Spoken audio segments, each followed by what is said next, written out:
School అంటే Eklavya model residential school water plant నిమిత్తం మన జియాలజిస్ట్ శ్రీనివాసరావు గారు విజయనగరం నుంచి రావడం జరిగింది. ఇక్కడ 9 ఎకరాల ప్లాంట్లో మొత్తం 4 పాయింట్లని సర్వే చేయడం జరిగింది. థ్యాంక్ యూ అండి. థ్యాంక్ యూ మేనేజర్ గారు. నా పేరు శ్రీనివాస్ జియాలజిస్ట్ అండి.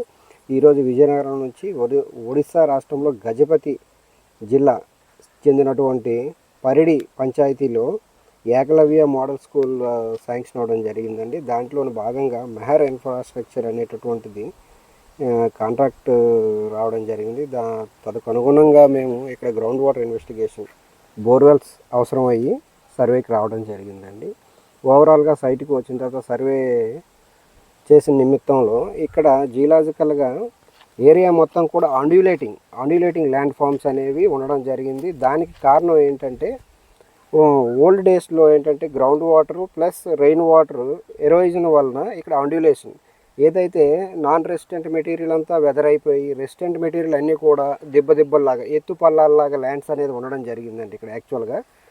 దానికి కారణం హార్డ్ మెటీరియల్ కూడా కొంత ఈ దెబ్బల్లాగా ఉండడం జరిగింది. క్లియర్గా మనం ఎలక్ట్రికల్ రెసిస్టివిటీ మీటర్ మరియు ఏడిఎంటి పీక్యూడబ్ల్యూటి జర్మన్ టెక్నాలజీ అయినటువంటి 3D లొకేటర్ రివర్ ఎఫ్స్మార్ట్ ఇవన్నీ కూడా ఉపయోగించి కూలంకషంగా సర్వే చేసి ఇక్కడ ఐడెంటిఫై చేసింది ఏంటంటే వాటర్ అనేది షాలో డెప్త్లో ఉన్నప్పటికీ కొంత కొలాప్సింగ్ నేచరు మరియు hard rock followed by hard rock ఉండడం జరిగిందండి.